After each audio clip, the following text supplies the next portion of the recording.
du coup, on est cramé là, on voit tous les ordi et tout. On voit que Ouais. ça sort pas de. Ça. N'oublie pas.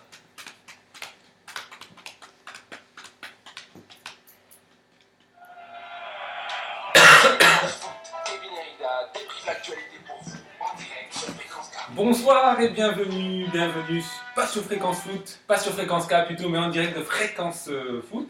Bon, on va dire que c'est chez nous, ici, n'est-ce pas Sarah? Oui, Ça va? voilà. Bonsoir Sarah. Bonsoir. Bonsoir Kevin. Bonsoir à tous. Bonsoir Tony. J'espère qu'on nous entend quand même. Bah oui, on nous entend, ça ne t'inquiète pas, je pense qu'on nous entend même très très très bien. Émission un peu spéciale ce soir, hein. Nous ne serons pas, comme vous voyez, nous ne sommes pas à la radio, hein. Voilà, on se retrouvera sur la radio la semaine prochaine sur Fréquence K en direct, là aujourd'hui. Émission spéciale, qui dit émission spéciale, dit à peu près la même chose que d'habitude. Effectif un peu restreint, on fait un petit coucou à Enzo qui n'a pas pu venir, mais sinon voilà, au sommaire ça sera la même chose, du Nice à la Bella, du débat de vestiaire, l'Europe Express.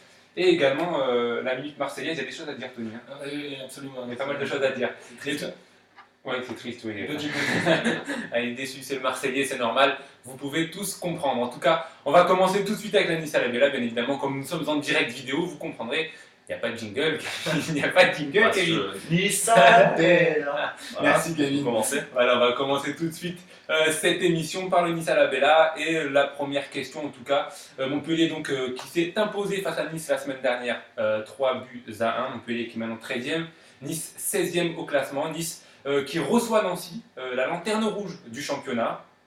Malgré le beau jeu qui est proposé en ce moment par l'OGC Nice, Nice ne gagne pas. Que manque-t-il à cette équipe? Que manque-t-il au gym pour pouvoir gagner ses premiers matchs? Moi je dirais tout simplement deux choses. Déjà la première c'est qu'il faut frapper plus au but. Je crois que lors de ce match face à Montpellier il n'y a eu que 3 frappes du côté de Nice, ce qui n'est pas énorme. Et puis aussi la deuxième chose c'est la défense. Il faut essayer d'être un peu plus solidaire, un peu plus organisé et plus concentré surtout, pas comme Palin qui a offert le deuxième but à Montpellier. Voilà, C'est donc vrai je qu'il pense que... il y a eu quand même pas mal de choses hein, quand même, pour ce match. Bon, en plus sur ce match, comme il a manqué pas mal de sérieux, de concentration de la part des équipes, tu le dis, hein, 2 erreurs de Palin qui ont coûté 2 buts, mais également cette erreur entre Del et Sivelli qui a également coûté un but. Finalement, on a un petit peu l'impression quand même que, on va dire que Nice presque a donné le match à Montpellier. Est-ce qu'on peut dire ça? On peut dire que Nice a donné le match à Montpellier, mais aussi Montpellier n'a pas fait un mauvais match en soi, donc c'était quand même compliqué pour Nice de gérer ce match-là. Mais on a vu quand même quelques bonnes choses ressortir de ce match, comme par exemple la bonne performance de Boteach, très disponible, et puis Kvitanic qui a eu beaucoup d'envie sur ce match. Beaucoup d'envie, mais très peu de tirs finalement. Très peu de parce qu'il- tirs, Il a tiré que 2 fois au Il but. dépense un peu pour rien, mais on sent qu'il a envie et c'est déjà ça.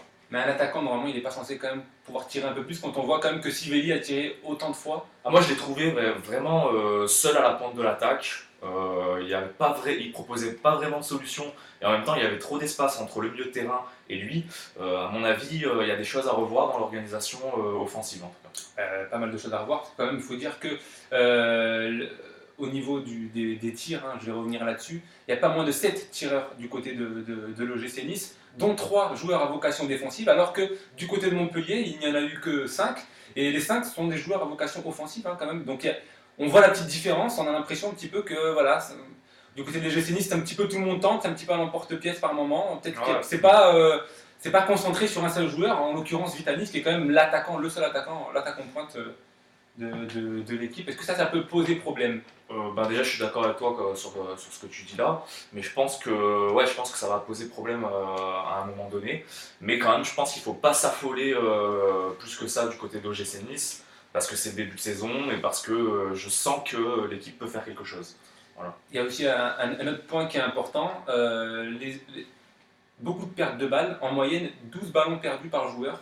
C'est quand même énorme par rapport aux moyennes des autres équipes. Il y a certains joueurs tu parlais de Boteach, c'est normal parce que bon, il faut dire aussi qu'il va chercher les dribbles, etc. Ce qui fait qu'il perd énormément de ballons. Il a quand même perdu sur ce match 25 ballons. C'est quand même beaucoup, quand même.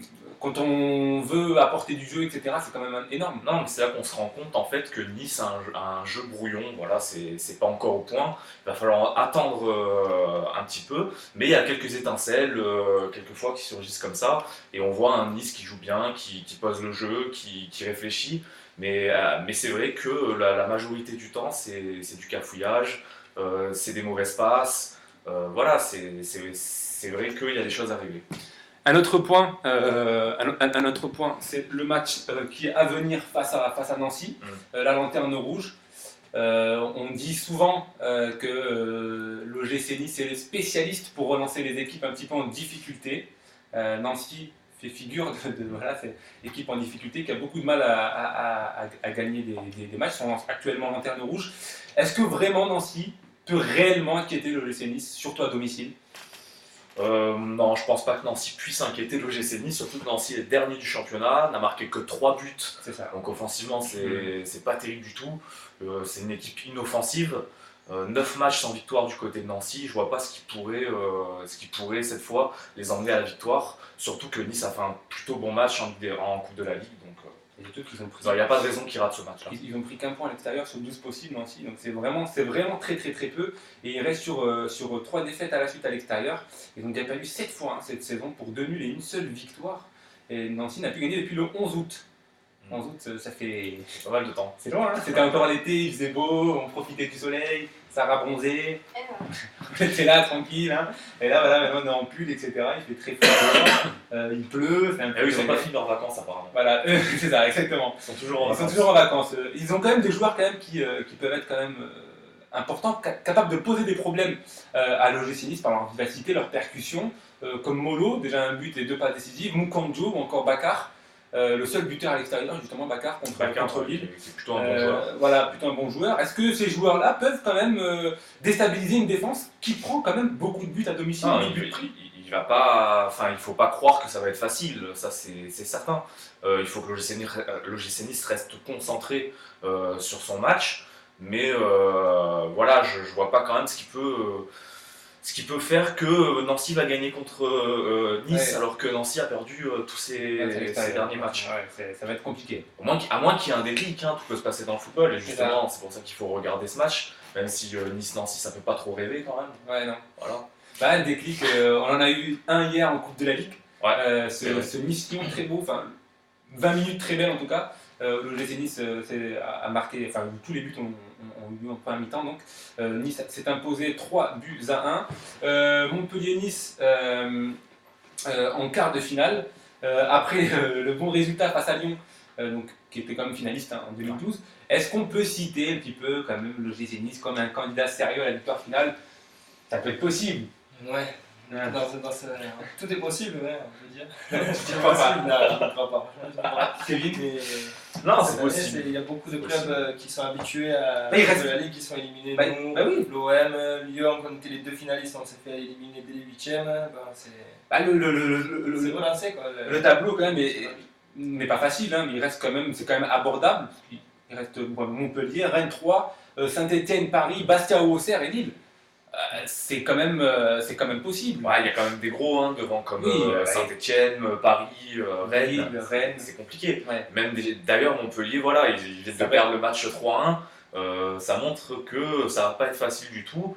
Mais il y a quand même une petite chance quand on voit Nice, le match face à Lyon, c'est quand même plutôt pas mal, un bon quart d'heure de jeu, tous ces jeux dans ce quart d'heure de jeu là.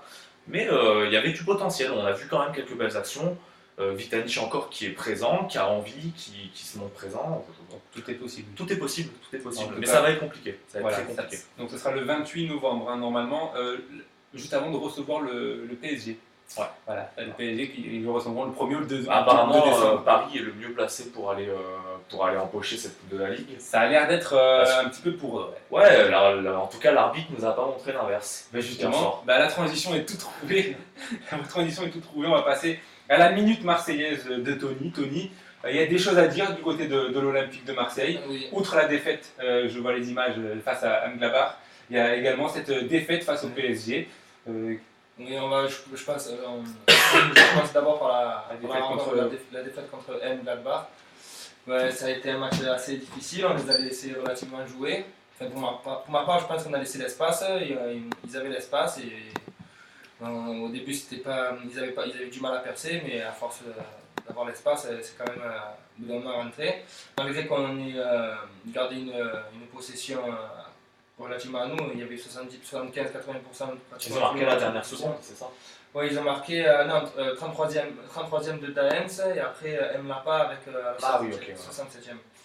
Et voilà, on a dominé majoritairement tout le jeu et on repart bredouille face à cette équipe du Borussia Mönchengladbach qui a été plus réaliste que nous parce que nous on a raté beaucoup de tirs, beaucoup d'occasions avec des opportunités de Rémi. Rémi il a tiré 5 fois, il a raté 5 fois. Et également aussi, c'est là qu'on sent le manque quand même de Gignac, quoi. Voilà, c'est exactement ça. Rémi n'est pas assez. Qu'est-ce qui manque à Rémi justement? Alors, on dit qu'il manque un petit peu aussi il manque du jeu, de la vision. Il a dit qu'il voilà, il recherchait toutes les informations que j'ai trouvées, c'est qu'il attendait son but pour se relancer et bon, il a envie d'y arriver, il garde toujours le courage et tout, il est toujours aux entraînements et tout, il est motivé, mais pour l'instant il lui manque encore quelque chose, il faut qu'il retrouve le contact avec les supporters, avec le terrain. Lui laisser un peu plus de temps de jeu et il va peut-être à un moment donné retrouver le chemin du but, il va reprendre confiance en lui. Là il aura le temps de jeu. On sait que Rémi c'est un bon joueur parce qu'on l'a vu quand même ces dernières saisons. C'est quand même un des meilleurs attaquants de ce championnat de France, j'ai pas peur de le dire, il est quand même sélectionné en équipe de France. Mais pour l'OM, il a été beaucoup plus décisif pendant l'Europa League que pendant la Ligue. Oui, ça c'est sûr. Voilà, après, ça a été un choix peut-être de Eli Bob. Voilà, bon, juste pour clore ce match Mönchengladbach-OM qui a fini sur 2-0, juste je voulais tirer un coup de chapeau à Joey Barton qui n'a cessé d'être incisif jusqu'à la dernière minute. Il a fait vraiment un bon match, il a prouvé qu'il ne fallait pas craquer, que malgré de prendre 2 buts, il fallait continuer. Il m'a fait plaisir, il m'a bien fait plaisir quand il a joué. Voilà, on passe. Il a fait un bon match. Il a fait un bon match. Je sais qu'il a eu des problèmes personnels ces derniers temps. Il a pas pu s'entraîner avec l'OM parce qu'il a. Oui, il a sa grand-mère. Il a dû retourner en Angleterre. Sa grand-mère est décédée. Et j'espère que ça va pas trop le toucher parce que c'est vrai qu'en Ligue Europa, on en a vraiment besoin. Moi, je pense que c'est un gros compétiteur, il a une gros mental et s'il pourrait justement le donner à certains joueurs, ça pourrait donner. Voilà, très rapidement, OM Lyon, ça a été reporté au 28 novembre. Alors justement, cette petite polémique, est-ce que vraiment le match aurait dû être reporté? Parce que quand on voit, certes il y a eu des conduits, mais bon après il y a beaucoup de pluie et beaucoup de vent. Ça s'est quand même calmé. Après, ça s'est calmé, mais c'était quand même. Moi j'ai été sur Marseille et franchement il pleuvait très très fort, il y avait du vent quand même. C'était relativement la folie, moi je dis. Donc après, je sais pas. On a vu des matchs se jouer comme à l'époque, mais on le voit de moins en moins. À l'époque, jouer avec les ballons orange, là, c'était la pluie, le torrent, la torrent et tout. Maintenant, ils le font de moins en moins. L'intégrité des joueurs est bien surveillée. Donc, et le match aura lieu oui, le match aura lieu le 28 novembre. Voilà, c'est ça. On reporte le 28 novembre, toujours au Vélodrome. Et je veux parler rapidement de la polémique de Jean-Michel Aulas, qui voulait en fait, qui allait se plaindre en fait à la FIFA pour demander une certaine date, afin de cadrer les dates, la date du report de ce fameux match OM Lyon. Et voilà, ça m'a fait rire que Jean-Michel Aulas aille voir la FIFA pour choisir quand on va faire les matchs. Alors bientôt on va le consulter, on ira le consulter pour lui demander quand on ira faire le prochain match. De toute façon, que son équipe soit prête. De toute façon, le match aurait pu avoir lieu qu'à cette date-là. Voilà. Comme les deux équipes sont éliminées. C'est la FIFA, c'est de la Coupe de la Voilà, et puis rapidement ce match de hier soir de PSG-OM qui a fini sur le score de 2-0, but de Thiago Silva à la 29e minute et but de Menez à la 50e minute. Ce deuxième but, tu vois, il me fait mal au cœur, surtout mis par Menez, que c'est vraiment pour moi le meilleur joueur de son équipe. Et c'était ironique, je précise. Et voilà, tout a été décisif sur l'exclusion et le carton rouge de Rod Fanny.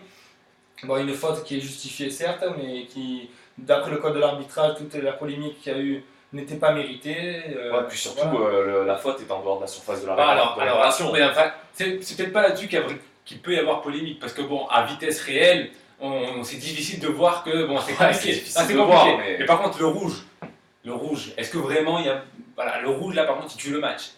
Il a tué le match. Car 11 contre 1-0 ou 11 contre 11, c'est pas le même match. Moi je pense que l'arbitre a tué le match, de toute façon, quoi qu'il arrive, il a tué le match, ça c'est sûr. Très rapidement, il a n'avait plus envie de regarder. Puis pour moi, franchement, il n'a pas à faire déjà cette première faute parce qu'il n'y a pas pénalty. Et en plus de ça, derrière, il met un carton rouge. C'est scandaleux, quoi. C'est double peine un peu. C'est un petit peu inadmissible. C'est vraiment, ça nous a fait un handicap énorme. Alors en plus, je ne sais combien de personnes attendent ce match pour toute l'année. Ils ont envie de voir un Paris-Marseille ou un Marseille-Paris. Ils sont là devant leur écran et il y a un arbitre à la 15e minute ou à la 20e minute, je sais pas, 29e minute qui casse le match comme ça, direct. Pendant le temps fort, marseillais. Ouais, pendant le temps fort marseillais en plus. Moi j'ai l'impression que Paris est vraiment avantagé. Il y a eu plusieurs fautes. Il y a eu plusieurs fautes d'arbitrage dans ce match, des corners qui devaient être donnés aux Marseillais qui n'ont pas été donnés aux Marseillais. Voilà, là, à mon avis, il y a un problème, il y a une enquête à réaliser sur ce match. Il y a eu pour vous un arbitrage contre. Ah non, là c'est pire que tout, c'est inadmissible ça. Donc vous comprenez quand Eddie Bob dit on a joué à 12 contre 11. Ah oui, ils ont joué à 12 contre 11. À 12 contre 10. Contre 10, pardon. 12 contre 10, voilà, c'est ça le problème. Bien sûr. Voilà, on a vu aussi, on a pu voir Rémi qui a coupé ses cheveux, très évidemment. Bon, il a coupé ses cheveux parce qu'il a dit que quand il avait ses cheveux coupés, il marquait plus de buts. C'est vrai. Mais les joueurs, un aérodynamisme. Mais les joueurs sont très superstitieux, mine de rien. C'est assez extraordinaire. Voilà, et bon, c'est sûr que ça n'avait rien à voir avec le match du 7 octobre, le premier match Marseille-Paris. Et bon, voilà, ça m'a fait vraiment le mal au cœur, surtout de voir qu'en plus, comment il s'appelle, Ancelotti, il avait laissé en tribune Ibrahimovic, Gamero, Sirigu, Verratti. Gamero, c'est pas. Non, Gamero, non, mais Verratti, du moins Verratti, Ibrahimovic. Moi, rien que quand j'ai vu le match commencer sans Ibrahimovic et sans Verratti, je me suis dit, bon, on a le potentiel quand même, voilà, on a une chance, c'est un jeu égal. Et, voilà, et avec cette arbitre, non, ce n'était plus égal. Ouais. Voilà, très rapidement, le prochain match c'est contre Ajaccio. C'est ce dimanche là, voilà, à 14h à Ajaccio. Voilà, et donc pour l'instant on est 3e avec un match de retard. Donc si on gagne contre Lyon le 28 novembre, on accroche encore Paris à égalité de points. Voilà, donc il faudra battre Lyon. Il faudra battre Lyon, mais je pense que c'est maintenant qu'il faut se reprendre pour Marseille pour rester dans la course au titre. Ils n'ont pas le choix. Certains disent que ça y est, l'OM est un petit peu est à fond de ce qu'elle peut faire et finalement commence à baisser un petit peu. Non, on a l'impression que Marseille baisse son niveau de jeu parce qu'il y a peut-être une fatigue physique et aussi mentale, parce que c'est quand même difficile de tenir premier du championnat pendant une longue période. Il y a la pression, dès qu'on va affronter le premier du championnat, on sait qui on va affronter, donc directement on met des équipes en place solides. Mais là, c'est dur quand même de se faire éliminer des huitièmes de finale d'une Coupe de la Ligue qu'on conserve depuis 3 ans. Ouais, voilà. On a marqué je pense que cette compétition est marquée par notre patte, par la patte de l'OM quand même, le seul club, je tiens à le dire, l'un des seuls clubs, parmi 2 ou 3 clubs, je crois, il y avait Rennes et Bordeaux, oui. Voilà, à l'avoir conservé autant de temps, surtout 3 années d'affilée. Ça, c'est le premier. Il n'y a que l'OM qui les fait. À l'avoir. C'est maintenant qu'on va voir si c'est une vraie équipe. Parce que s'ils arrivent maintenant à reprendre leur jeu d'il y a quelques semaines, on va comprendre qu'ils sont prêts à affronter. J'espère que le seul bon côté qu'on peut trouver à se faire éliminer de cette Coupe de la Ligue, c'est qu'au moins Elipa pourra concentrer son effectif sur l'Europa League et sur le championnat, et j'espère nous apporter des résultats qu'on attend. Merci Tony. On va enchaîner tout de suite avec le buzz de Sarah. Sarah. Oui, c'est moi. Qui est notre hôte aujourd'hui. Donc on commence par le FN, et le FN qui se demande si le PSG est encore un club français. Ouais. Donc c'est le conseiller de Marine Le Pen, Éric Domar, qui a publié en fait un communiqué de presse où il se demandait en fait si le PSG devrait toujours être qualifié de club français, et il a dit que le président du PSG en fait proposait une version arabe du site officiel du PSG, que c'était pas dans les valeurs d'un club français, et qu'il voulait recruter des joueurs arabes, et qu'en plus, en gros, en fait, il transformait carrément le club parce qu'il soutenait des mouvements djihadistes. Donc, est-ce que vous pensez que c'est... Il va loin quand même. Il est quand même allé très très très loin quand même. Voilà. Je crois qu'on connaît bien le Front National. Bientôt, on va fouiller les joueurs. C'est quand même assez choquant. C'est tout le temps la même chose, mais c'est plus de la provocation qu'autre chose, à mon avis.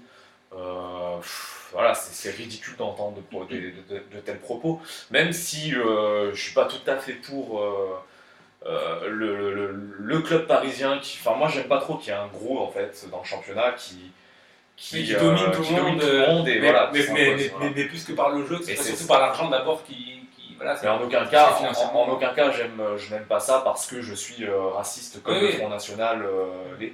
Voilà. Ouais, c'est une sorte de monopole financier qui empêche un peu les autres équipes qui empêche le jeu et vraiment que juste le football, quoi, juste le ballon fasse la Mais différence. bon, de là à dire que ce soit Voilà. un club, Quand même, pas un club français. on entend dire que, alors, j'ai entendu dire que Cristiano Ronaldo allait peut-être arriver au PSG. Ça, c'est des rumeurs. Hein. Ça, c'est que des Alors rumeurs, déjà j'ai du mal à y croire, mais bon, imaginons, parce que c'est faisable au niveau financier, imaginons.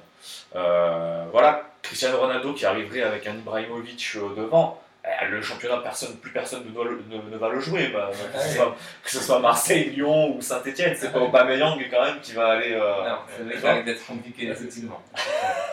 Un autre buzz, ça? Oui, on continue avec Mourinho qui en fait a été interviewé par la chaîne CNN et qui a exprimé en fait son souhait d'avoir en fait des temps morts comme au basket ou au hockey sur glace ou hockey. Donc en gros il demande à ce qu'au foot il ait au moins 1 minute en plus de la mi-temps en fait pour parler aux joueurs et essayer de les remotiver et voilà donc voilà, il y a des gens qui sont pour et il y a des gens qui sont contre parce qu'ils disent que ça a tendance à casser le rythme des actions et que voilà, c'est pas du foot, enfin c'est pas du basket donc ça reste du foot et que ça devrait pas exister quoi. Oui, c'est vrai que ça casserait un peu le jeu là. Il faut rappeler la nuance entre le foot et le basket, que le foot, une action ça se met plus de temps à se monter qu'une action au basket. C'est pour ça qu'au basket les temps morts peuvent plus facilement. Oui, c'est vrai qu'il faut prendre ça en compte et c'est pour ça justement que ça peut encore plus ralentir le jeu. Et ça peut peut-être enlever des actions. Une minute, c'est simplement pas trop possible. Parce que déjà, le temps que si t'as 1 minute, il faut faire venir le défenseur qui est tout au bout du terrain. Ou le gardien aussi.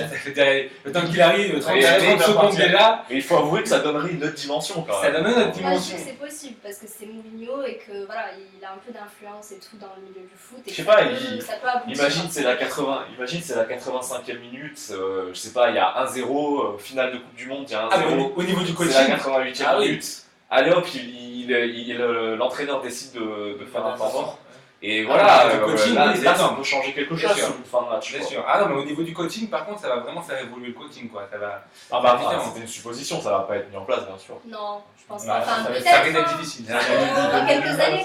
Ça risque d'être difficile. Mais bon, s'il y arrive, en tout cas, c'est qu'il est vraiment très très très doué quand même.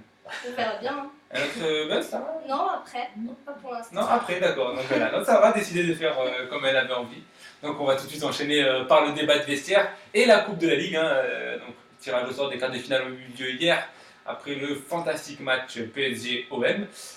Donc les quarts de finale sont Montpellier qui recevra Nice, Rennes 3, Saint-Etienne-PSG. Ce sera l'affiche de ces quarts de finale. Et Bastia ou Auxerre, parce que le match de Bastia-Auxerre n'a pas eu lieu, là aussi à cause des conditions climatiques en Corse. Donc ça sera Bastia ou Auxerre qui jouera contre Lille. Est-ce qu'on peut dire que Paris est favori, tout simplement? Oui, non, mais il faut. Enfin, je pense que Paris part favori, que ce soit en Coupe de la Ligue ou en championnat. Moi, je dis que moi, ça va exploser, comme ça va leur faire du bien. Pas Denis, pour toi, ça va. En plus, déjà, tu as du fabuleux, ce fabuleux. Non, mais c'était très ironique. Moi, je pense que Paris peut gagner la Coupe de la Ligue s'ils arrivent à éliminer Saint-Etienne, c'est-à-dire le prochain match. Non, mais ce que je veux dire par là, c'est qu'après Saint-Etienne, je vois pas d'autres clubs capables d'aller battre Paris en ce moment. Tu penses que Saint-Etienne Je pense que Saint-Etienne peut poser problème à Selon Paris. toi, ça y est, Paris, ils sont déjà bien en place c'est pas ça, c'est que déjà, ils ont un avant. Déjà, on a vu hier qu'ils avaient un avantage au niveau de l'arbitrage, ça va pas changer jusqu'à la fin. Ah non, mais ça c'est sûr. Voilà, ça sera comme ça. Donc ça donne toujours de l'avance. Et puis, voilà, hier, ils ont mis une équipe quand même, je dirais, allez, semi-bis, on va dire. Et imagine s'ils peuvent aligner leurs stars comme Ibrahimovic ou Verratti. Je vois pas, franchement, avec le niveau physique qu'ont des joueurs comme Ibrahimovic, Verratti, Matuidi, tout ça, c'est un peu compliqué pour les autres clubs de suivre derrière sur une fin de saison. Il y a des clubs qui arrivent avec la moitié de la mi-saison. Ils les sortent un peu. Ça fait plaisir. Ah, mais ce serait bien, tout est possible, hein, tout peut arriver, mais ça va être compliqué. Je pense que Paris va gagner la Coupe de la Ligue, malheureusement. Moi, je vois bien Nice. Mais d'abord, ça me ferait plus plaisir que ça soit Nice. Ah oui, moi je vois bien une petite surprise. En plus, ça fait quelques années maintenant que c'est surtout des grands qui la jouent. Voilà, et puis ça relancerait un petit peu. Voilà, parce que c'est vrai que c'est une Coupe de la Ligue, c'est une coupe un peu, pas envie de dire poubelle, mais quand on voit les effectifs qui sont alignés, même Nice a mis une équipe comme presque bis, a fait jouer ceux qui jouaient pas beaucoup. Bon, on se dit, est-ce que vraiment la Coupe de la Ligue sert à quelque chose? ça surcharge plus le calendrier qu'autre chose. Alors si un club comme ça, comme Nice, en plus qui rêve d'Europe, pouvait la gagner, ça serait beau, moi je trouverais ça extraordinaire. Alors pourquoi pas l'OGC à la place du PSG, ça serait pas mal. Ça serait beau, ouais. Ça serait pas mal du tout. Ça serait une belle histoire en tout cas. Bon, on va enchaîner tout de suite avec la Ligue 1 et on va parler de Brest. Brest avec un effectif aussi faible. On a parlé tout à l'heure de Nancy, 3 buts seulement à domicile. Brest également, c'est une équipe un peu compliquée qui gagne à domicile, enfin en tout cas qui ne perd pas. 4 matchs, 3 victoires, 1 nul. Mais elle a pris 0 points à l'extérieur en 6 matchs. 6 matchs, 6 défaites. C'est quand même assez compliqué. Est-ce que Brest peut éviter, peut éviter la relégation? Parce que bon, c'est bien beau de gagner à domicile, mais ils ne vont pas gagner à domicile contre tout le monde. On a déjà vu, ils ont déjà fait match nul contre Bordeaux, donc ça commence un petit peu à redescendre. Ils n'ont pas un effectif extraordinaire. Comment peuvent-ils éviter la relégation? Est-ce qu'ils peuvent éviter la relégation réellement? Ils peuvent éviter la relégation parce que le championnat est encore long, mais il va quand même falloir s'améliorer, surtout en attaque, marquer plus. Ils ont marqué 9 buts, je crois, depuis le début de saison, ce qui est vraiment pas beaucoup par rapport aux autres clubs. Mais il va falloir aussi améliorer la défense parce qu'ils ont pris 17 buts. Donc 14 à l'extérieur. Ouais, et c'est pratiquement la plus mauvaise défense du championnat. Ouais. Je crois qu'il y a Bastia, Lorient et 3. Ouais, bon. Lorient qui est plus mauvais, d'accord. 19 buts pris par Lorient, mais faut pas oublier qu'ils ont pris un beau 6-1 contre Valenciennes. Mais ils ont quand même quelques bons joueurs, hein, Brest. Donc Le Soimier, Dernis, Chafny, Grougy, voilà. C'est quand même pas des joueurs non plus. Voilà. Mais quand on voit quand même que Chafny ou Grougy justement ont un petit peu moins d'influence dans le jeu, comparé, surtout pour Grougy, comparé aux années précédentes, on va dire que ça laisse présager quand même un futur plutôt mauvais, quoi. Oui, c'est vrai que si on le voit de cette œil-là, on peut pas penser positivement en ce qui concerne Brest en ce moment, mais je pense qu'ils peuvent se reprendre. Il y a encore du chemin à faire. Puis ils n'ont pas des attaquants non plus extraordinaires. Non, c'est pas des gros attaquants. C'est quand on parle Haïté, Ben Bassat. Mais se sauver, c'est-à-dire lors des dernières journées, tout est possible, c'est faisable. Tu penses quand même qu'il y a potentiellement, on va dire, 3 équipes plus faibles? Oui, déjà il y a Sochaux. Pour Sochaux pour moi, Sochaux est beaucoup plus faible que Brest. Ensuite, je dirais 3 et Nancy. Donc, d'accord. Donc, ok. Bon, alors pour Kevin, il y a 3 équipes plus faibles que Brest. Moi, j'aurais dit certainement Nancy.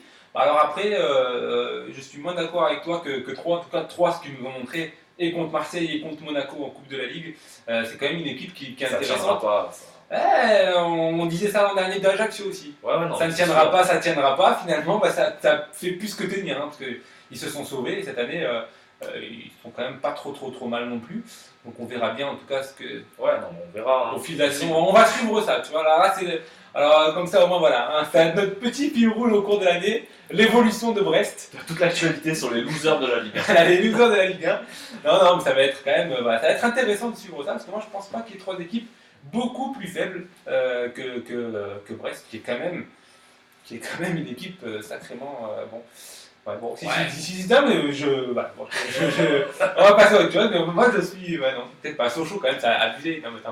Non, mais je sais pas, Sochaux, il y a eu trop de problèmes à répétition. Je pense que le club, franchement, tient, mais vraiment, je sais pas comment. Je sais pas comment déjà ils ont réussi à se maintenir la saison dernière.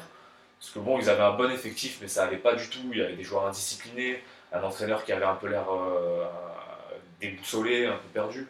Et là, cette année, c'est toujours pareil. On les voit tout en bas du tableau en début de saison. Bon, je pense qu'ils sont sur la même lignée que la saison dernière, et que cette fois, ils vont pas ça va être compliqué. Oui, non, je pense qu'ils vont descendre. Moi, je dirais que Sochaux va descendre. Voilà, comme Kevin a décidé que. Kevin, son top 3, donc ce sera 3 Sochaux et Nancy. On verra si il a. Le flop 3. Voilà, le flop 3 plutôt, exactement. On verra bien donc s'il a raison. En ce début de saison, on va faire un petit tour rapidement. Ce début de saison, quel est le joueur qui vous impressionne le plus? Tony, peut-être? Le joueur de Ligue 1? Ouais. Par rapport à son début de saison, son effectif peut-être de son équipe? Non, je dirais Valbuena, moi, Valbuena. Si je dis un joueur de l'OM, on regarde que l'OM. Si je regarde tout le jeu, je vais dire Ibrahimovic parce qu'il est assez fort, mais je veux dire dans la construction. C'est pas une surprise, quoi. Voilà, mais je veux dire en construction même, j'aime bien Valbuena parce que même ce qu'il fait à l'équipe de France, il apporte il apporte beaucoup. Et à voir ce qu'il fait avec l'OM, et je pense que c'est vraiment un grand joueur qui est en train de naître. Et... Ouais, bah écoute, j'avais noté Valbuena aussi, même si j'en ai mis d'autres après, parce qu'il y en a quand même d'autres qui m'ont bien surpris. Mais c'est vrai que Valbuena a fait un très bon début de saison. Et pour moi, il a plus sa place en équipe de France que Jérémy Ménez, malgré les récents matchs qui sont très bons. Valbuena apporte vraiment quelque chose à Marseille, et surtout dans son nouveau poste de meneur de jeu. En numéro 10, il est totalement. Il a été transformé, quoi. Et puis j'en ai noté d'autres. Il y a Aubameyang vite fait. Là, vous entendez bien les bons Marseillais. Ouais, voilà, c'est pour ça que j'en ai noté d'autres. Aubameyang qui m'a bien plu parce que je sais pas, je le trouve en forme. Je trouve je pense qu'il peut marquer une bonne dizaine de buts, une bonne vingtaine de buts dans le championnat. Aubameyang ? Ouais, il en est capable. En tout cas, c'est que c'est un joueur quand même assez impressionnant. Il appartenait au Milan AC, il était venu à Lille, à Monaco, où il n'avait pas spécialement bien marché. Puis on a l'impression qu'il a trouvé son club. Ouais, là, je pense qu'il est vraiment dans le club qu'il faut. Ah ouais, là vraiment, c'est extraordinaire. Cette saison, Saint-Etienne peut viser la Ligue des Champions, je pense. D'accord.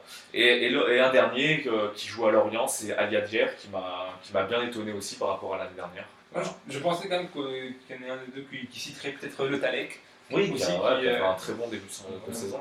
Moi, je vais citer Malbran, comme je vous l'avais dit un petit peu la semaine dernière, mais pour changer quand même un petit peu aussi, Gaël Danic, le milieu de Valenciennes, 30 ans, qui fait un bon début de saison, 5 pas décisifs, 2 buts marqués en 10 journées, c'est quand même pas mal, et puis il apporte quand même beaucoup à Valenciennes, aussi un bon meneur de jeu, il avait fait mal, je me rappelle, à Marseille. Il avait marqué un but, je crois, il n'y a pas décisif. Donc c'était quand même assez intéressant de voir ce joueur. Ce joueur, je pense que il grandit un petit peu. Et d'année en année, il apporte énormément à Valenciennes. C'est une pièce maîtresse. Donc bon, je pense que voilà. Très bon joueur. Et c'est vrai que cette année, mais c'est vrai que j'aurais pu également citer Aubameyang. C'est vrai qu'il fait une très très belle saison. Et puis même du côté niçois, Traoré ou Zvitanic quand même qui c'est plutôt bien adapté quand même. Du côté niçois, on ne peut pas citer de. Zvitanic quand même. Moi personnellement, je pensais pas qu'il s'adapterait aussi rapidement. Moi franchement, je dirais Boteac pour Nice. Boteac, c'est un très très bon joueur. Et puis surtout qu'il avait comme la lourde tâche de remplacer Mounier. Ouais, c'était pas facile quand on sait l'histoire un petit peu qu'il avait avec. Mais moi j'aime bien. J'ai regardé toute la première période. La dernière fois, j'ai pas pu regarder le match entièrement contre Montpellier. Même si l'équipe est perdue, le mec il se bat sur tous les ballons, il perd beaucoup, il y a beaucoup de déchets. Il y a beaucoup de déchets, mais il se bat énormément. Il court énormément, c'est vrai qu'il court énormément. Merci les gars, on va peut-être tout de suite enchaîner avec un nouveau buzz. Oui. Et là ça va être un jeu, ça va être le qui a dit encore. Donc on commence par le ballon d'or, symbole de l'individualisme, ne devrait pas exister, ou alors un par poste. Alors c'est qui a dit ça? Oh là là. Non. Non, je crois que c'est un journaliste, non? Non, c'est un entraîneur. Entraîneur. Gino. Non. Ancelotti. Non. René Girard. Non, il a été sélectionneur de l'équipe de France. Laurent Blanc. Non. Domenech? Oui. D'accord. Il a été sélectionneur, il ne faut pas l'oublier. C'est mon inconscient qui fait ça. C'est l'inconscient qui fait tout de suite. Et on continue avec quelqu'un qui a dit « J'ai regardé les 3 débats présidentiels, si je devais voter, je voterais Obama ». Donc c'est un footballeur, voilà. Je sais pas. Si je devrais voter, je voterais Obama. Oui, c'est un Anglais. Barton. Non. Joe Paul. Non. Girard. Un Anglais. Qui joue en Angleterre? Oui. Girard. Non. Non, parle. Non, il joue à Liverpool. Suarez. Non. C'est un anglais, c'est ça? Ah oui, un anglais, pardon. Un anglais qui joue à Liverpool. À Liverpool, oui, il joue à... Non, il joue à Manchester United, pardon. Il est né à Liverpool. Voilà. Il est né à Liverpool. Alors attends, les deux là, ils ont essayé de nous faire un télé. Ils ont essayé de nous faire un télé. Je veux dire qu'il est né à Liverpool. Il savait, il connaissait la réponse. Vraiment des mauvais joueurs, c'est pas possible. Oh les mecs, je ne savais pas. Je suis dégoûté. Je jure que je ne savais pas. Chaque semaine, ils nous font la fin. On continue. Alors, ensuite on a quelqu'un qui a dit Steven Gerrard ferait un bon 007. C'est un bon leader, donc sérieusement, qui c'est? C'est l'entraîneur? Non, c'est un acteur. Oh, fort. Van Damme. L'acteur de. C'est l'acteur de James Bond. Daniel Craig. Ouais, c'est ça. C'était pour la promotion de Skyfall et il allait voir. D'ailleurs, il paraît qu'il est pas top ce film. Bon, je sais pas si. Je l'ai pas vu. Donc, Personne n'est allé voir. non. Voilà. Moi, nous sommes pas riches, au cinéma, nous voilà. Et on continue avec quelqu'un qui a dit pas grave, on l'a gagné 3 fois de suite celle-là, c'est déjà ça 2 matchs en moins dans le calendrier. Et comme c'était sur Twitter, les hashtags c'était Coupe de la Ligue, priorité championnat. Donc c'est par rapport à l'OM déjà. Et c'est pas un joueur, c'est quelqu'un de connu en fait, c'est un chanteur qui est supporter de l'OM. Chanteur, voilà, chanteur. Ah ouais. Très bonne question. Qui était destiné à devenir footballeur professionnel à la base. Oui. C'est comme je suis fort, parce qu'il s'est entraîné vers chez toi, Kevin. J'essaie de te le refiler, David. Il s'est entraîné vers chez toi. Non, El Pokora, il a assisté à des sélections pour jouer à Bordeaux et vers Toulon. Là-bas, j'ai un ami qui jouait à ce moment-là, qui s'était fait recruter. Moi, ce que je propose, ouais, là-bas, il n'y a pas que des bons qui sont recrutés chez moi. Ce que je propose, c'est Gomis, par exemple, qui vient de la Seine-Saint-Mer, mais pas. Ça va, c'est des grands joueurs. Voilà, Skilachi, il y avait Skilachi aussi. Il était pas mal, Skilachi, arrête un peu. Skilachi, c'était bien, Skilachi. Et on continue avec quelqu'un qui a dit dans un futur proche, j'envisage de décerner et d'organiser la cérémonie du journaliste de plomb qui récompensera le plus bidon d'entre eux. On va faire aussi. C'est un joueur de foot. Un joueur? Oui. Oh là là. Un joueur qui n'aime pas se faire. Un joueur qui n'aime pas les médias. Les médias. Anelka. Ouais, Anelka. Attendez, là, vous ne mourrez pas sur lui. Donc il a dit qu'en fait il détestait les anti-footeux qui disaient que les joueurs de foot ils n'étaient pas intelligents et tout. Il a dit ouais moi je parle français, anglais, espagnol et j'attaque le chinois. Les fourberies de Scapin et le théorème de Pythagore et ça ne nous sert à rien. Donc, moi j'aime beaucoup Anelka dans ce qu'il a à dire, dans ce qu'il fait, dans... Voilà, c'est... J'ai aimé ce qu'il avait dit dans les vestiaires. Ah oui, non mais attends, tellement que j'ai détesté Domenech, je pense que je lui aurais dit la même chose, tu vois, donc non, il n'y a aucun problème là-dessus. Par rapport à Anelka par contre... oui, carrément. Non, par contre là-dessus, moi je pense que c'est un joueur, mais c'est un joueur quand même qui a été, en France, qui a toujours été mal vu, il a toujours eu une sale réputation, il a toujours cette réputation un peu de mauvais garçon, alors que c'était quand même un très bon joueur.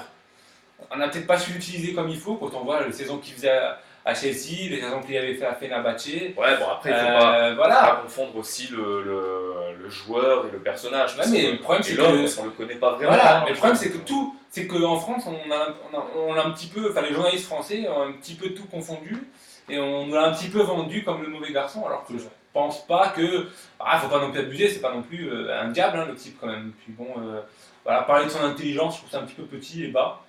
Voilà, comme tu dis, on ne connaît pas l'homme, donc on ne peut pas parler non plus de ce qu'on ne connaît pas. Une dernière... non bon, voilà. On se retrouvera pour la fin de l'émission, juste après l'Europe Express. Et on va commencer cette Europe. Ça fait vraiment bizarre de ne pas avoir de jingle. Vraiment bizarre. Ça fait vraiment bizarre, mais promis, la semaine prochaine, en direct de Fréquence K à 20h02. Jeudi 20h02, nous serons de retour sur Fréquence K. On va tout de suite commencer l'Europe Express par la Liga. Benzema a-t-il perdu sa place au profit de Higuaín, donc, qui est de plus en plus titulaire quand même. Enfin, il joue pratiquement tous les matchs de championnat titulaire. Ouais, non, moi je pense pas que Benzema ait perdu sa place vraiment au profit d'Higuaín. D'ailleurs, je crois qu'il y a eu un match hier du Real Madrid face à Alcoyano, qui est un tout petit club, c'était en coupe. Sur Twitter d'ailleurs, j'ai lu Alcoyano 1-4, les coiffeurs. Oui. Pour dire que c'était quand même tous les remplaçants du Real qui jouaient. Quand même. Mais Benzema a marqué. Il a fait d'ailleurs un très beau match. Il a parti des coiffeurs. Et du coup, Benzema. Il a marqué 2 buts et fait 2 passes décisives d'ailleurs. Du coup, au Real Madrid, Benzema est le seul à avoir marqué dans toutes les compétitions engagées cette saison avec son club. Je pense quand même que c'est un joueur très talentueux qui a largement sa place en attaque au sein du Real Madrid. Et je pense que c'est tant mieux si Higuaín joue aussi très très bien pour eux. Voilà, c'est se surpasser un peu. Je sais pas s'ils ont déjà essayé de les mettre ensemble. Ça n'a pas voilà. Ça n'avait pas très marché.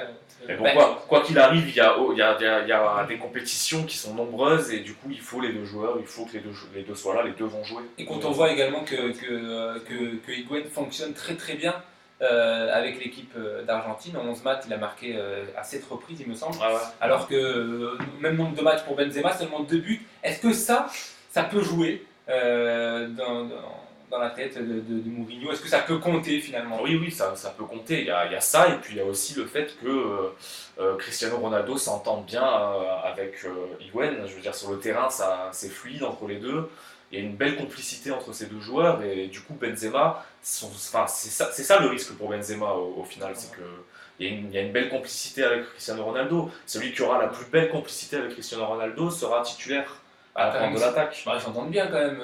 Non, ils s'entendent c'est bien, quand même c'est encore mieux quand c'est les deux là. Mais c'est aussi deux profils différents. Voilà. Higuaín, c'est quelqu'un qui reste beaucoup plus sur la ligne, alors que Benzema aime participer au jeu, jouer beaucoup plus haut. Donc c'est vrai que c'est un petit peu différent aussi. Mais en fait, la vérité, c'est que les deux joueurs ne sont pas vraiment en forme, enfin, ils ne sont pas à 100% de leur capacité. La preuve, il y a 1 an, à la même période de la saison, les deux hommes comptabilisaient 15 buts à eux deux, toutes compétitions confondues. Et cette saison, c'est divisé par 2. Ils ont mis 7 buts à eux deux, je crois. Alors c'est pas énorme. Allez. Au même stade, ils en étaient à 15. Et on va tout de suite passer au calcio. La Juventus peut-elle aller chercher le record d'invincibilité de l'AC Milan? Et que dire de Pogba? Peut-il postuler pour l'équipe de France quand on sait qu'il y a un match contre l'Italie qui compte un peu pour du beurre? Est-ce que Didier Deschamps peut faire des tests? Déjà, pour répondre à la première question, oui, la Juventus peut tenter de battre en tout cas ce record. Qui est de 58 matchs. Qui est de 58 matchs, ils en font à 47 je crois. 49, d'accord, donc je suis un peu en retard. Ouais, ça me fait mal, c'est 49 matchs sans défaite, je pense que c'est largement faisable, hein. Ils sont sur une série où la confiance est au plus haut, donc ils peuvent y aller. Et en ce qui concerne Pogba, qui est un très très bon joueur, une perle on va dire, parce que c'est surtout un joueur pour le futur. Il est milieu de terrain de 19 ans. Il est déjà international espoir, il me semble. Moins 19, ouais. 19. Donc je pense vraiment que oui, en ce moment même, en plus, Villa n'est plus désiré en équipe de France. On a du mal un peu à trouver un. On le compare un peu à Vieira, justement, c'est Pogba. Hein. À qui? À Vieira. Ouais, bah voilà, oui, c'est vrai c'est le même genre de jeu. Très grand. C'est ça. Voilà, on voit encore le match qu'il a fait. Et je pense qu'il a sa place, mais pour plus tard quand même. Il va falloir qu'il montre un peu plus de choses en club. Et il est quand même passé par Manchester United durant les 2 dernières saisons, donc il faut quand même pas oublier ça. Peut-être pour revenir rapidement sur la Juventus, avant de passer à la Première Ligue, ils sont invaincus cette saison, toute compétition confondue, mais ils n'ont toujours pas gagné en Ligue des Champions, 3 matchs nuls. Est-ce que cette équipe est faite peut-être que pour le championnat? Est-ce que cette équipe a le talent nécessaire pour aller se qualifier en Ligue des Champions, faire quelque chose? Ah oui, largement. Moi, je pense que la Juve va se qualifier. C'est qui déjà d'ailleurs dans leur groupe les deuxièmes en ce moment-là? Je ne sais plus. En tout cas, je crois que c'est un gros club en plus, c'est ça le problème. Mais c'est pas grave. En tout cas, il me semble que c'est Schalke qui est dans leur groupe. Il y a Chelsea aussi. Et Chelsea, voilà, mais j'ai l'impression que Chelsea va passer à la trappe au profit. Ouais, non, la Juve va se qualifier. Il aura fallu peut-être 3 matchs pour se remettre les pieds dans le grand bain, on va dire. Mais ils sont capables d'aller empocher une qualification largement sur les 3 derniers matchs. Ok. On va tout de suite passer donc à la Première Ligue. Manchester United est-il favorisé par les arbitres? Contre Chelsea dimanche, il y a eu deux petites décisions un petit peu compliquées. Alors, vous pleurez sur le PSG Marseille et cette faute qui a entraîné un carton rouge et un penalty. Les joueurs de Chelsea ont subi 2 erreurs assez importantes. D'abord l'expulsion de Torres pour une simulation qui n'en était pas une. Et puis ce but de Hernandez où il n'était pas hors jeu. Où l'arbitre assistant ne l'a pas du tout vu. Est-ce que vous pensez que Manchester United, c'est un débat qui arrive quand même souvent, année après année, est-ce que vous pensez que Manchester United est avantagé par les arbitres? Moi je pense que Manchester United, oui, est avantagé par les arbitres, comme certains clubs en France, comme dans tous les championnats de France, j'ai l'impression. Toi tu penses qu'il y a des clubs quand même les gros clubs, en général c'est les gros clubs, c'est toujours comme ça. Le petit, il est toujours désavantagé par l'arbitre, ça c'est un problème qu'on observe, quoi. C'est pas quelque chose qu'on peut. Enfin, je veux dire, il y a eu plusieurs débats sur ça, bien sûr, plein de fois. Et puis aussi, on le voit parce que c'est pas le seul match, par exemple, face à Newcastle, où ils avaient perdu 3-0. Ils auraient pu revenir à 2-1, mais il y a eu un but qui était refusé alors qu'il avait passé la ligne. Et aussi, Van Persie qui avait mis un coup de coude à Yohan Cabaye et qui n'avait pas été expulsé. Voilà, donc, donc pour toi. Non, je pense largement. Mais tous les gros clubs, dans tous les championnats étrangers. Ouais, donc c'est pour toi, d'accord. Donc, gros club, alors, tu parlais de la France, une petite parenthèse. Quel club en France peut être. Ah bah, en ce moment, on l'a vu hier, Paris, et puis aussi, je pense, Lyon beaucoup. Voilà, depuis longtemps, Lyon. Voilà, depuis très longtemps même. D'accord, allez, enfin, voilà, tout de suite. Est-ce que tu penses quand même, pour en revenir à la première ligue, donc il y a eu des faits identiques dans le passé, d'ailleurs souvent que cet arbitre, Mark Clattenburg, est-ce qu'il y a une pression de Manchester United, de Ferguson? Ah, je pense. Après, je sais pas vraiment. Je pense vraiment qu'il ait autant d'importance En général, quand ça se passe comme ça, c'est parce que les coachs vont voir les arbitres ou à la mi-temps ou alors avant le match pour aller discuter. Tu le vois souvent ça, sur le terrain. Et en général, tu vois, c'est Jean-Michel Aulas qui le fait dans le championnat de France. Donc ça m'étonnerait pas. Voilà. Puis voilà, c'est Sir Alex Ferguson quand même. Hein, quand t'as ce mec sur le dos, à mon avis, tu lui apportes pas mal de choses. Ouais. Voilà. Quand même. C'est Kevin qui a dit ça. En Angleterre, il est quand même vénéré ce type. C'est comme un Ancelotti aussi. Ah ouais. C'est pas faux par rapport à ça. On va passer à la Bundesliga. Pour quelle raison la Bundesliga fait toujours stade comble? Voilà. Est-ce qu'on peut le citer comme le 3e championnat d'Europe? Là où on voit qu'Italie est un petit peu baisse un tout petit peu en niveau ces dernières saisons. Toi, non, pour toi. Non, Ah, pour toi, ça. Pour moi, c'est le. Je sais, hein, vous n'allez pas être d'accord avec moi, mais pour moi, c'est le 5e championnat européen. C'est-à-dire derrière le championnat français. Là. Ouais. Mais c'est quand même un championnat qui est quand même. Et de grands joueurs, quand même. Van der Vaart, Ribéry, Robben, Royce, Götze, Huntelaar. Ouais. Il a quand même de bonnes équipes également. C'est un très bon championnat, mais. Et pour toi, il est supérieur. Le problème avec le championnat allemand, c'est que il n'y a que 2 ou 3 clubs au grand max et il n'y a jamais de réelle surprise dans ce championnat. Voilà, c'est toujours pareil. Et pourquoi, à votre avis, donc, il fait stade comble? Alors il faut quand même dire, la saison passée, la Bundesliga a battu son nouveau record en termes d'affluence. Plus de 45 000 spectateurs en moyenne sur les stades. Ouais, je sais pas, il faudrait vérifier, j'ai pas vérifié, mais peut-être les prix. 4e année d'affilée, à plus de 13 millions de spectateurs dans les stades. Déjà, l'Allemagne est moins en crise que la France au niveau financier, donc les gens ont peut-être un peu plus d'argent. Il faut parler à l'État français. Est-ce que les matchs sont pas moins chers aussi en Allemagne? Ça, je sais pas, c'est une possibilité, il faut aller vérifier ça. Et aussi le fait que les supporters allemands ont toujours été des grands fans de foot. Et puis ces nouveaux stades construits. Oui, ces nouveaux stades construits, voilà. Ils en profitent énormément. Ça attire du monde. Par rapport quand même à l'affluence, on va faire un petit comparatif par rapport à d'autres championnats. Alors la Ligue 1 ne dépasse pas les 19 000 spectateurs de moyenne et arrive à peine à 7 millions de spectateurs dans les stades, c'est-à-dire presque 2 fois moins que la Bundesliga. Alors que la Liga, c'est en moyenne 30 000 spectateurs. C'est qu'il faut dire en Bundesliga, tu as 2 stades vraiment qui capitalisent beaucoup de spectateurs. La Serie A, 23 500, alors que la Première Ligue, 34 600. Donc finalement, en termes de spectateurs, la Bundesliga écrase pratiquement tout le monde. C'est impressionnant quand même. C'est vrai qu'il faut. Ils font quand même à chaque journée, dans tous les stades, on voit quand même. Et pourtant, dans le championnat allemand, c'est des petits clubs, je veux dire Francfort. Même apparemment. Ils se sont engagés pour rénover les stades, ils se sont engagés à y aller, tu vois. Ils ont pris des abonnements d'avant. Mais apparemment, ça fonctionne bien, tu vois, parce que du coup, tout le monde est là. Peut-être les prix sont moins chers aussi, c'est ça. Il faudrait vérifier les prix des places, des billets. Pas les vérifier. Mais là-bas, il ne doit pas avoir de huis clos là-bas aussi, non? Il y en a très peu, non? Des huis clos? Des huis clos? Comme nous, quand nous on nous a. Ah, mais eux, ils n'ont pas des trucs comme ça. Ça nous empêche un peu aussi. Ça, c'est qu'en France. C'est qu'à Marseille et à Paris, ça. C'est ça, exactement. D'ailleurs, même les supporters marseillais étaient quand même autorisés à monter à Paris. Enfin, ils étaient quand même autorisés, c'est toujours mieux que rien. C'est toujours mieux que rien. Voilà. Et ben voilà, c'est fini pour ce tour d'Europe Express. On va finir cette émission avec Sarah, peut-être. Oui. Donc c'est un vrai ou faux, on va finir avec un vrai ou faux. On commence par la première proposition. Donc Giroud offre son maillot aux supporters, puis demande à le récupérer. Oui, j'ai vu. C'est vrai? Bah oui, vous l'avez pas vu. Ah non, j'ai pas vu ça. Bah en fait, Giroud...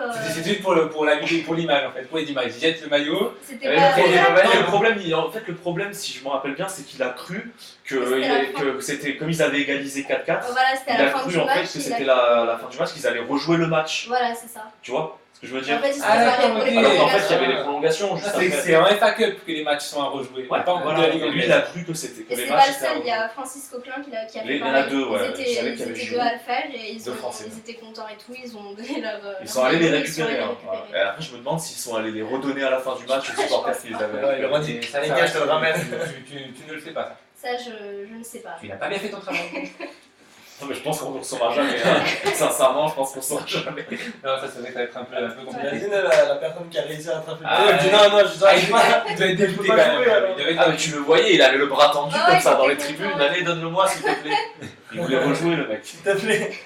Laisse-moi jouer. Ouais, c'est ça. Et il a marqué 2 buts hein, d'ailleurs, Giroud, je crois, lors de ce match. Non, un seul but, non. C'est pas Chamac qui en a mis 2? Ah oui, Si, Chamac c'est en a mis Chamac. 2. Chamac en a mis 2 Giroud en a mis et un. triplé de Walcott. Triplé de Walcott qui a fait un gros match. Un 7-5, d'ailleurs, cette Coupe de Ligue anglaise, quand même, c'est fascinant. Hein. Un 5-4 hier, un 7-5 Arsenal Reading. Ça fait rêver. Ça par n'a rapport à- rien à voir avec la France. Ouais, c'est sûr, mais en même temps, si on avait des bons arbitres, on aurait des bons matchs de foot. Voilà. Peut-être aussi des meilleurs joueurs aussi. Ah, peut-être, mais on ne pourra jamais le vérifier vu qu'on a des mauvais arbitres. Ah, de suite. Un autre. Les supporters marseillais ont signé une pétition pour mettre en place la boule de pétanque d'or remise au meilleur joueur de l'OM. La Le meilleur joueur de pétanque de Non, l'OM. c'est pas ça. Non, le C'est meilleur faux. joueur de foot de l'OM, mais Mais ça c'est faux, s'appellera Non, c'est faux, ça s'appelle pas la boule d'or, ça s'appelle le. Ah, oui. Attends, je l'ai vu, c'est sur aussi sur OM.net, on peut voter, et ça s'appelle le. Vas-y, bah, tu vas le dire. Bah non, pas du Ah. tout en fait, c'est parce que en fait c'est faux. Bon, voilà. Ouais. Mais en fait, c'est une idée qui a été. Enfin, c'est un supporter marseillais qui a émis l'idée à Gignac. Et Gignac l'a retweeté, donc ça lui a plu. Il a dit qu'il voulait mettre en place la boule de pétanque d'or et qu'il la remettrait à Gignac. Voilà. Mais Gignac joue à la pétanque. Donc. Ah, il peut plus que Non, faire mais ça c'est maintenant. en fait, c'est le meilleur joueur de foot de l'OM, quoi. Mais ils l'ont appelé pétanque en Ah ouais, référence à d'accord. Marseille. ouais. quoi. D'accord. Voilà. Un peu bizarre, hein, comme. Ouais. C'est bien marseillais, ça. C'est bien, la boule de pétanque Forcément. d'or. Forcément. Ensuite, on a Cassias et Cristiano Ronaldo qui ne s'adressent plus la parole. Vrai ou faux? Vrai. Ouais, moi aussi. Ouais, parce qu'il a sûrement Parce parce que qu'il a pas Cristiano voté pour Ronaldo, lui ouais. pour le ballon d'or. Parce que. Mais voilà, il n'a pas voté pour lui. Mais pourquoi il n'a pas voté pour lui? Parce que justement, Ronaldo. Il a voté pour Ramos. Oui, d'accord, mais Ronaldo, il avait, en fait, il a accusé Cassias d'aller, de filtrer tout ce qui se passait dans les vestiaires et de raconter tout à sa copine journaliste. Ah, qui, la du coup, top. publiait des scoops sur Ronaldo ok. et du coup, il a mal. Bien sûr. C'est peut-être la top. Bon, je pense que La Cristiano top Ronaldo modèle, est là. très narcissique et très parano, mais... C'était la blague de. On l'a pas vu aujourd'hui, c'était exceptionnel. Merci Kevin pour cette magnifique blague. Une autre peut-être Et on a Robbie Keane, qui a été qualifié de fan par la presse américaine. de fan. Oui. Fan Fan, ouais, fan Fan non des identifié.